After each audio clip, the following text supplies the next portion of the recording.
बिस्मिल्लाहिर्रहमानिर्रहीम। शहजाद अहमद भट्टी एडवोकेट आज आपकी खिदमत में फिर से हाज़िर है। आज हम गुफ्तगू करने जा रहे हैं सेकंड पार्ट की तरफ, वो है फोर्थ शेड्यूल। बहुत सारे सवालात पैदा हो रहे हैं और अवामुन्नास जानना चाहती है कि इंसदाद दहशतगर्दी एक्ट 1997 के दहशतगर्दी एक्ट में फोर्थ शेड्यूल क्या है।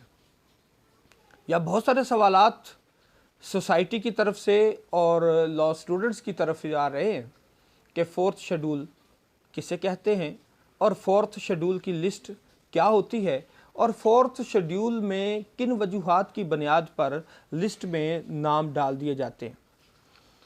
तो इस सूरत में आज हम जो फोर्थ शेड्यूल पे बात करने के लिए जा रहे हैं वो एंटी टेररिज्म एक्ट 1997 का फोर्थ शेड्यूल है।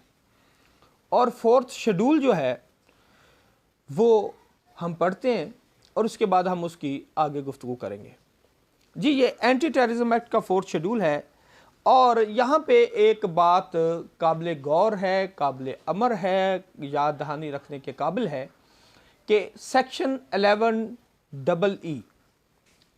दफ़ा 11 जो है वो इंसदाद दहशतगर्दी एक्ट का ही फोर्थ शेड्यूल है। लेकिन क्योंकि इंसदाद दहशतगर्दी एक्ट 1997 में कुल 5 शेड्यूल दिए गए हैं। शेड्यूल को स्केड्यूल भी कहते हैं और जदवल भी कहते हैं। तो कुल 5 शेड्यूल हैं, लेकिन हम आज फोर्थ शेड्यूल के बारे में गुफ्तगू करने के लिए जा रहे हैं। लेकिन इससे पहले मैं आज आपको पहले शेड्यूल से लेके 5वें शेड्यूल का मुख्तसर जायज़ा पेश करता हूँ।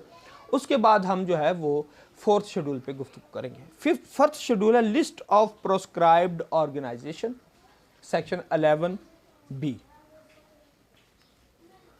प्रोस्क्राइब्ड कल अदम तंजीम की जो लिस्ट है वो दफ़ा 11B में शेड्यूल अव्वल हो गया। शेड्यूल दोम हुआ list of organisations under observation, section 11D sub section 1 sub section A। यानी के अंडर ऑब्जर्वेशन ज़ेरे मुशाहिदा जो तंजीमात हैं उनकी जो लिस्ट बनाई जाती है वो शेड्यूल दोम के तहत बनाई जाती है। इसी तरह आ गया शेड्यूल सोम, थर्ड शेड्यूल, ये है section 2 sub section T। Any act of terrorism within the meaning of this act, including those offences which may be added or amended in the accordance with the provisions of section 34 of this act, जो इस act के दफ़ा 34 के तहत आते हैं वो any other offences punishable under this act, या जो इसके तहत आते हैं। और फोर्थ शेड्यूल अब हमारा मतमा नज़र आज का और गुफ्तगू का जो महवर है वो है फोर्थ शेड्यूल। फोर्थ शेड्यूल ये है placing name in list under fourth schedule. Schedule चहारम के अंदर नाम का लिस्ट का मुरतब करना या नाम के फरिस्त का मुरतब करना जो फोर्थ शेड्यूल में आते हैं। Name of person can not be placed repeatedly in the list under this schedule if some fresh evidence or material so envisaged is not available। ये इसकी कमेंट्री थी। तो आज आए अब 11 का मुताला करते हैं कि दफ़ा 11 जो है वो क्या कहती है और उस पे फोर्थ शेड्यूल जो है हम उसका क्या मतलब होता है। जी, तो आ जाएं जी 11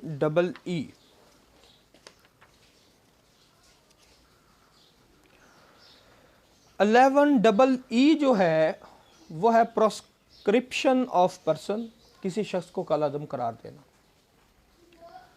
अब इंसदाद दहशतगर्दी एक्ट का मकसद क्या है? मकसद है दहशतगर्दी को ख़त्म करना और वो अशखास और वो तंजीमात जो मुल्क अज़ीज़ की सालमियत के लिए नुकसानदेह हैं उन अशखास और उन तंजीमात पर पाबंदी लगाना और उन पर मुशाहदा करना। और कानून हमेशा मुआशरे की डिमांड के मुताबिक बनाए जाते हैं। मुआशरे को जिस कानून की ज़रूरत होती है वो कानून मुरतब किए जाते हैं। तो ये जो कानून है हमारा, इसमें भी वो अशखास जो मुल्क की सालमियत के लिए नुकसानदेह हैं, मुल्क की इंटीग्रिटी के लिए नुकसानदेह हैं, मुल्क की जो है वो इत्तेहाद के लिए नुकसानदेह हैं, उन सब के लिए ये कानून बनाया गया। और ये है, अब इसमें 4th शेड्यूल के अंदर किस शख्स को फहरिस्त में शामिल किया जाएगा, वो कौन शख्स होगा जिसको इस फहरिस्त में शामिल किया जाएगा और इसको कौन करेगा। कानून कहता है 11 दफ़ा 11 डबल ही कहता है कि वफाकी हुकूमत और बाद में तरमीम के तहत जो है सूबाई हुकूमत भी हो गई कि ये अपने जो इनका ऑफिशियल गज़ट हर साल छपता है, उस गज़ट में एक लिस्ट बनाएगी, एक फहरिस्त बनाएगी और उसको 4th शेड्यूल में शामिल कर लिया जाएगा। लेकिन ये होगा on the x party basis. X party होता है एक तरफा, कि इससे उस शख्स की राय नहीं समझी जाएगी, उस शख्स की राय नहीं ली जाएगी, बल्कि अगर हुकूमत पाकिस्तान और रियासत पाकिस्तान ये समझती है कि यह शख्स रियासत की इत्तेहाद, यगानगत और इसकी सालमियत के लिए जो है वो ख़तरा है, तो उसको बना दिया जाएगा, इस लिस्ट में शामिल किया जाएगा। अब इस कानून में 11 डबल ई के अंदर, दफ़ा 11 डबल ई के अंदर जो है वो कौन कौन से अशखास को इस फहरिस्त में शामिल किया जाएगा, वो है कंसर्न्ड इन टेररिज्म, जो दहशत गर्दी में मुलव्वस हो। बी है एन एक्टिविस्ट, सरगर्म कारकुन, ऑफिस बियरर या ओहदादार और an associate of an organisation या किसी तंजीम का हिस्सेदार, kept under observation under section 11D, और जिसको दफ़ा 11D के तहत जो है वो ज़ेर मुशाहदा रखा गया था वो, और प्रोस्क्राइब्ड अंडर सेक्शन 11B या दफ़ा 11B के तहत उसको जो है वो रखा गया। यानी कि 11 शेड्यूल जो 4th शेड्यूल है, इसको समझने के लिए हमें दफ़ा 11 को मुकम्मल तौर पे पढ़ना पड़ेगा। 11B, 11D, 11EE और उसके बाद 4th शेड्यूल और 11EE की लिस्ट जो है उसमें शामिल किया जाता है।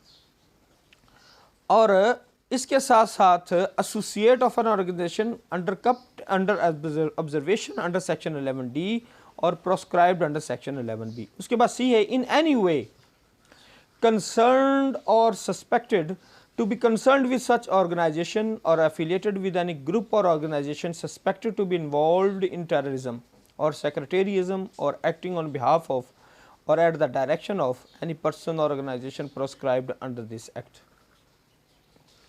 जिस तंजीम को इस एक्ट के तहत जो है वो प्रोस्क्राइब कर दिया गया है, तो उसको जो है ना वो क्या किया जाएगा कि उसको भी जो है वो कंसर्न कर दिया जाएगा, ऑर्गेनाइजेशन के साथ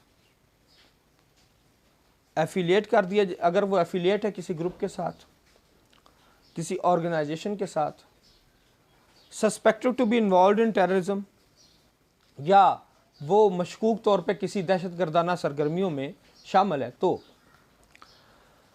ये तो जनाब इसका जो था 4th शेड्यूल में किस तरह से हुकूमत इसको शामिल करती है।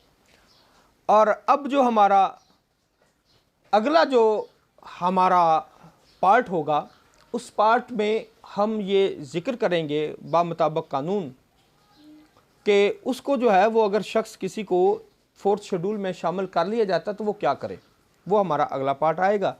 तो अगर आपको हमारी ये वीडियो आज की अच्छी लगी हो तो आप इस हमारे चैनल को सब्सक्राइब करें, दूसरे दोस्तों को करें, अपने कमेंट सेक्शन में आएँ, हमसे कमेंट सेक्शन में हमें बताएं कि इसमें ये चीज़ें अच्छी लगी हैं, और दूसरे दोस्तों को भी बताएं और हमें भी फीडबैक दें ताकि हम आपको मज़ीद जो है वो मालूमात आगे से फराहम कर सकें। आज के साथ ही आज हम इसी बात पे आपसे इजाज़त चाहते हैं। पाकिस्तान जिंदाबाद, पाकिस्तान पाइंदाबाद। अस्सलामु अलैकुम।